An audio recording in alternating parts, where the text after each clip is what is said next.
Module 6, Cleaning Activities and Checking Your Work. Overview. What is effective cleanup? Interior cleaning techniques. Exterior cleaning techniques. How to check your work. Cleaning verification procedure. Clearance testing. Safe disposal practices. The goal of cleaning is to leave the work area as clean or cleaner than when you arrive, so that as a result of your work, leaded dust is not left behind to poison the residents. At the end of this module, you will know how to check your work to ensure the work area is clean enough to pass a visual inspection and cleaning verification procedure or pass a clearance examination. By using the techniques described in this module, you will be able to clean a work area quickly and efficiently. Remember, approaching a cleanup is similar to approaching a job. Proper preparation and planning will help make your cleaning efforts more effective and efficient. Always schedule time at the end of the day to thoroughly clean your work area. What is effective cleanup? Containment. Effective cleaning begins with proper preparation and containment. Cleaning will be much easier and efficient if proper containment has kept all dust and debris confined to the work area. While cleaning, keeping dust in the area that is being cleaned is also important. You don't want to have to clean areas that become recontaminated after cleaning. Proper cleaning techniques. Follow a top to bottom, back your way out of the room approach so that you don't have to re-enter an area that has already been cleaned. Start cleaning from high to low. You should be careful not to spread dust to other areas while cleaning. Follow an ordered sequence of cleaning to ensure that you do not contaminate other areas. For example, if floors are clean before the countertops, you must walk on the floors to get to the countertops. Never re-enter areas already clean. Also, countertops are higher than floors and can drop dust onto the floors. Cleaning all surfaces. The term all surfaces includes all vertical surfaces, such as walls and windows, and all horizontal surfaces, such as floors, door tops, moldings, window throws, and window sills. Cleaning should proceed from high to low. For example, from top of wall to window to floor. Checking your work. Conduct a visual inspection after cleaning is completed. Look for dust, debris, and residue. Perform cleaning verification until all areas pass when compared to the cleaning verification card. A dust clearance examination may replace the cleaning verification when required by federal, state, tribal, or local law, or if the owner requests so. Safe and secure disposal of waste.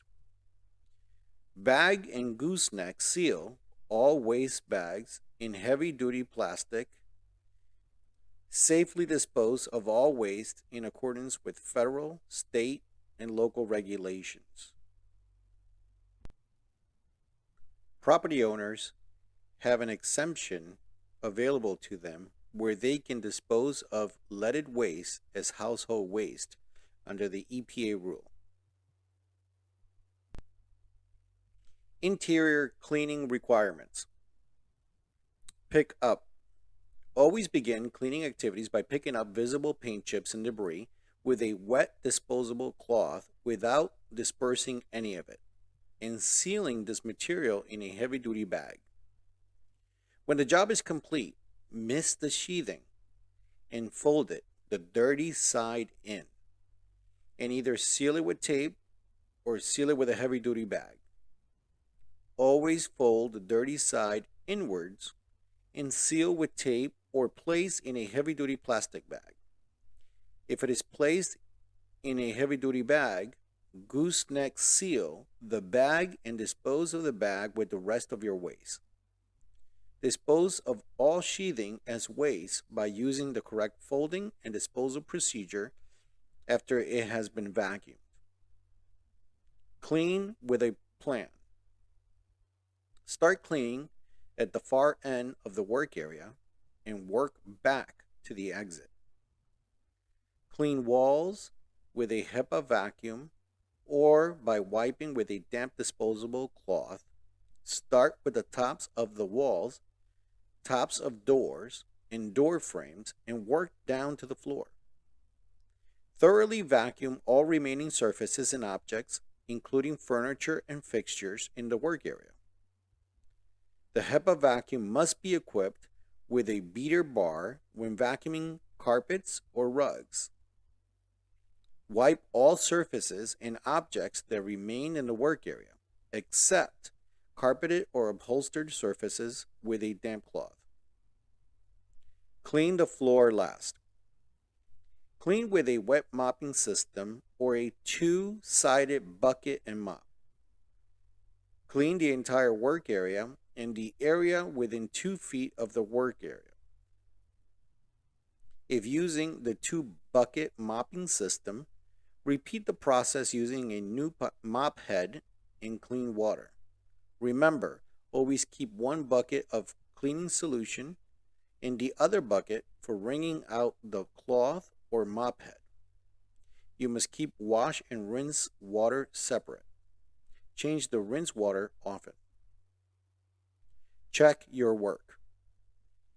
Before a certified renovator visually inspects the work area, check your work to determine whether dust, debris, or residue is still present. If it is still present, these conditions must be corrected before a visual inspection is performed. Visual inspection procedure. Visual inspection after cleaning is required by the RRP rule. Visual inspection is just the first step, and it must be conducted by a certified renovator once cleaning is complete and prior to the cleaning verification or clearance examination of the work area. In a visual inspection, the certified renovator looks for dust, debris, and residue. Make sure that adequate lighting is provided during the cleaning and visual inspection of the work area. You cannot see dust or small paint chips without adequate lighting. Inspect the entire work area and the area 2 feet beyond the work area on all sides of the containment.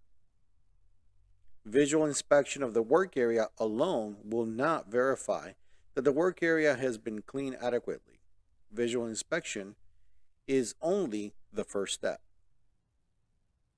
In many instances, leaded dust is not visible to the naked eye and will not be detected during a visual inspection.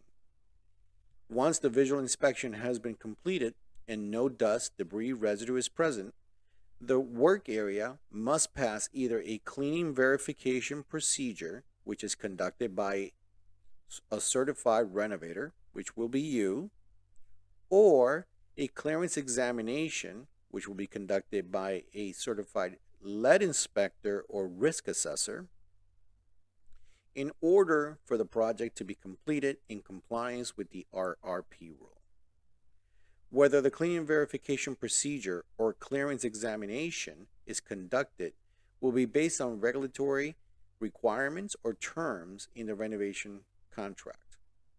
The owner may request to have a clearance examination. An examination is completed by an inspector or risk assessor, or HUD projects may also require an examination versus a cleaning verification, which can be completed by a certified renovator. Cleaning verification, CV procedure. After visual inspection, one of the two activities must be conducted. A certified renovator must perform a cleaning verification, or other certified professionals such as lead inspectors and risk assessors must conduct a clearance examination. The steps for the cleaning verification procedure are explained below. Window sills. Using a single wet disposable cleaning cloth, wipe the entire surface of each window sill in the work area. One wipe per sill. Wipe countertops and floors. Wipe the entire surface of each countertop and carpeted floor within the work area with wet disposable cleaning cloths. Floors must be wiped using a wet cleaning system, including a long handle device with a head to which a wet disposable cleaning cloth is attached. The cloth must remain damp at all times while being used to wipe the floor. If the surface of a countertop or floor within the work area is greater than 40 square feet, the surface within the work area must be divided into roughly equal sections that are each less than 40 square feet. Wipe each surface section separately using a new wet disposable cleaning cloth. Each cleaning cloth should clean no more than 40 square feet. Interpret the cleaning verification procedure. Compare each wipe representing a specific surface section to the cleaning verification card. If the cloth used to wipe each surface section within the work area matches or is lighter than the cleaning verification card, that surface section has been adequately cleaned. If the cloth is darker than the cleaning verification card, re-clean that surface section, then use a new wet disposable cleaning cloth to wipe the surface section. If the cloth matches or is lighter than the cleaning verification card, that surface section has been adequately cleaned. If a section fails, only that section has to be re-cleaned and compared to the card. If the second cloth does not match or is not lighter than the cleaning verification card, wait for 1 hour or until the surface section has dried completely, whichever is longer. Then wipe the surface section with an electrostatically charged white disposable cleaning cloth designed to be used for cleaning hard surfaces. The cleaning verification procedure is now complete and the surface is considered clean. When cleaning verification has been completed for all of the surfaces in the work area, including windowsills, warning signs may be removed. The cleaning verification card instructions are printed on the back of the card for future reference. Dust clearance examination. Clearance examination, or also called dust clearance testing, it's optional under the RRP rule, only if an owner requests it or if you desire as a contractor to have it done by a third party. Dust clearance testing may be performed to check the effectiveness of the cleaning efforts. Clearance is an option under the EPA Renovation, Repair, and Painting Rule and is required by the HUD rule in many cases. So although the EPA RRP rule does not require it on private jobs, when there's HUD funding available, HUD will require a dust clearance examination by a third-party lead inspector or risk assessor. Dust clearance testing is performed to check the effectiveness of the cleaning efforts. In some cases, dust clearance testing may be required as part of the clearance, which is a regulation-defined process to ensure that the work area is not contaminated with lead dust after work has been completed. Cleaning verification need not be performed if dust clearance testing is required at the conclusion of a renovation. In such cases, dust clearance testing may only be performed by a certified lead inspector, risk assessor, or dust sampling technician. The certified renovation firm is required to reclean the work area until the dust lead levels in the work area meet the clearance standards. Some state, local, and tribal laws may require clearance examination following renovation and remodeling work to levels that differ from the federal clearance standards. The selection of a CV or a clearance examination will be based on regulatory requirements or the renovation contract. The EPA is not imposing additional clearance requirements that contractors obtain lead dust testing and laboratory analysis of the results for renovation jobs. HUD notes: clearance is required in many pre-1978 properties receiving federal housing assistance. The clearance examination may be scheduled by the agency administering the existence. A clearance examination is performed by a trained person independent of the renovation firm performing the work. Ask your client or contact the agency administering the assistance to the property to find out if a clearance examination is required at the end of the job and to find out who will schedule it. Remember, if the property fails clearance, the unit must be re-cleaned and another clearance examination performed. Sometimes the cost of re-cleaning and the additional clearance examination will be the responsibility of the contractor. Cleaning well the first time will save both time and money. Exterior cleanup requirements. Specific exterior jobs. If work takes place on an exterior porch or stairwell, HEPA vacuuming, wet cleaning, and mopping, in addition to a thorough visual inspection, should be used to clean the work area. For such jobs, the cleanup should be similar to cleanup after interior jobs. Collect and dispose of any dust and debris with the rest of their waste. Remember, lead-contaminated soil can poison children.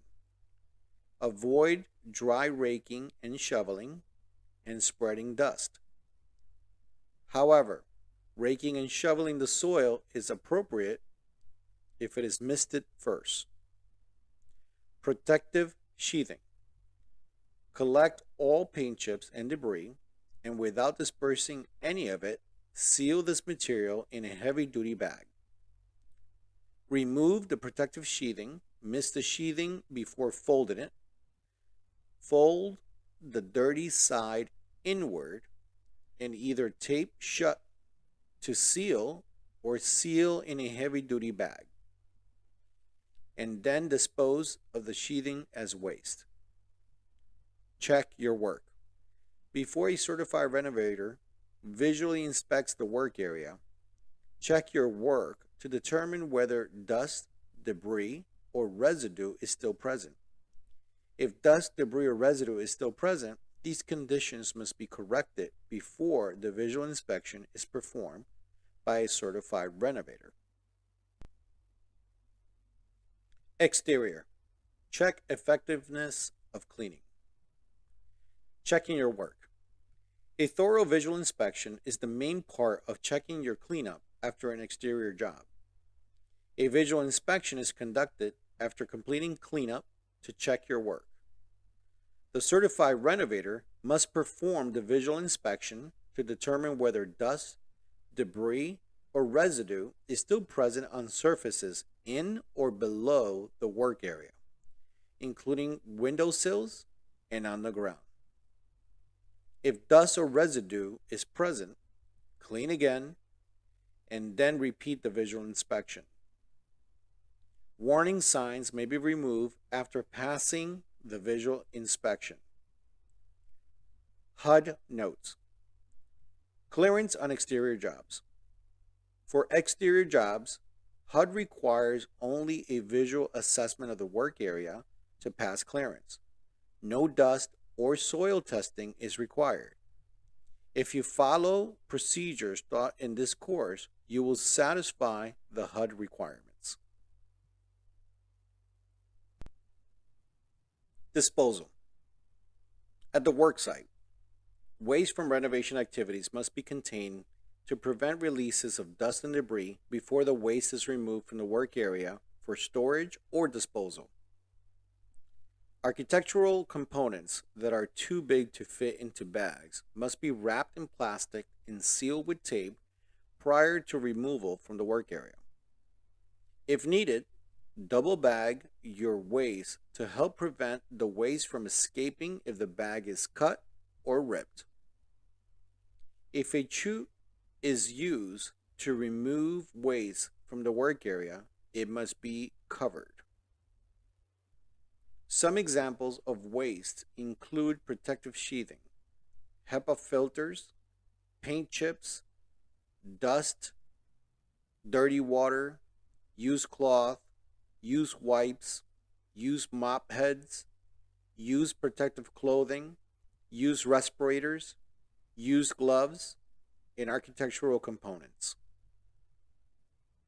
At the conclusion of each workday, and at the conclusion of the renovation, waste that has been collected from the renovation activities must be stored under containment in an enclosure or behind a barrier that prevents release of dust and debris out of the work area and prevents access to dust and debris.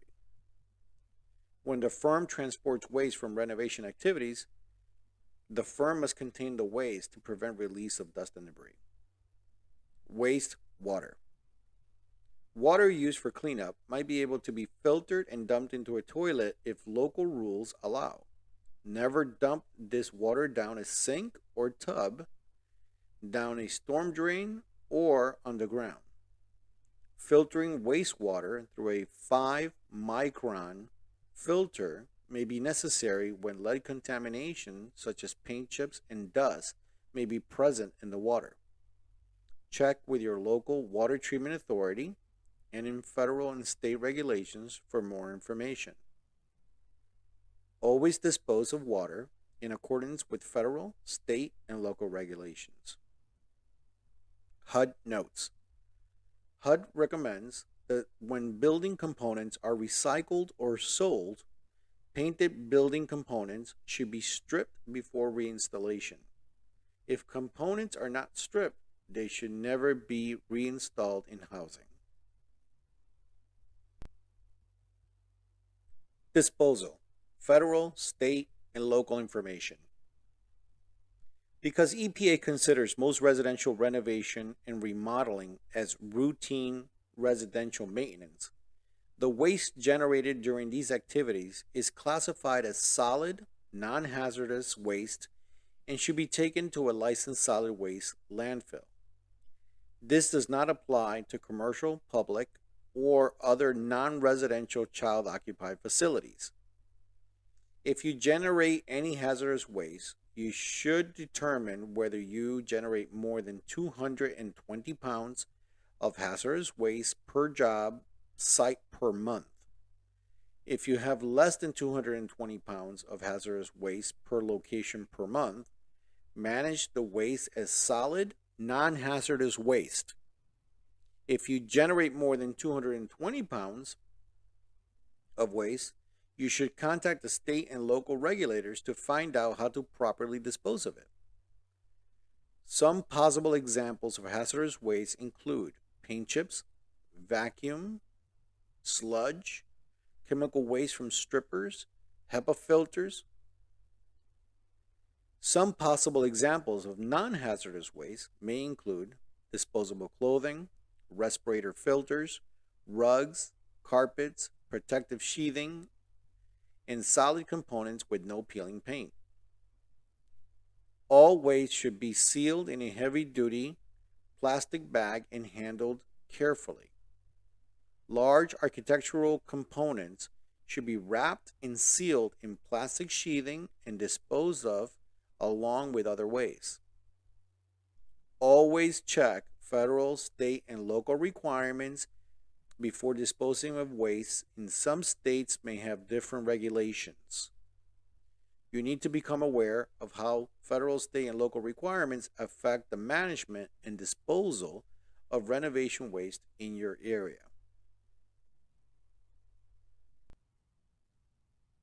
Exercise.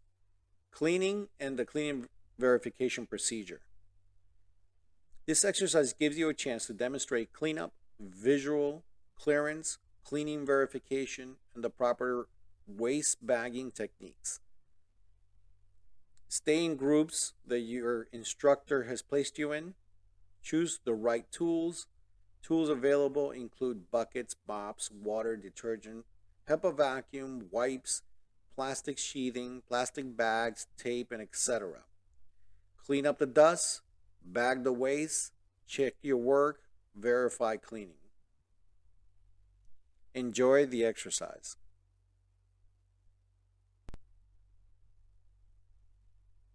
After the skill sets, now you know how to clean the work area systematically, how to check the effectiveness of cleaning, how to perform a visual inspection of the work area, how to perform the cleaning verification procedure, how to release the work area for clearance testing, how to properly dispose of waste.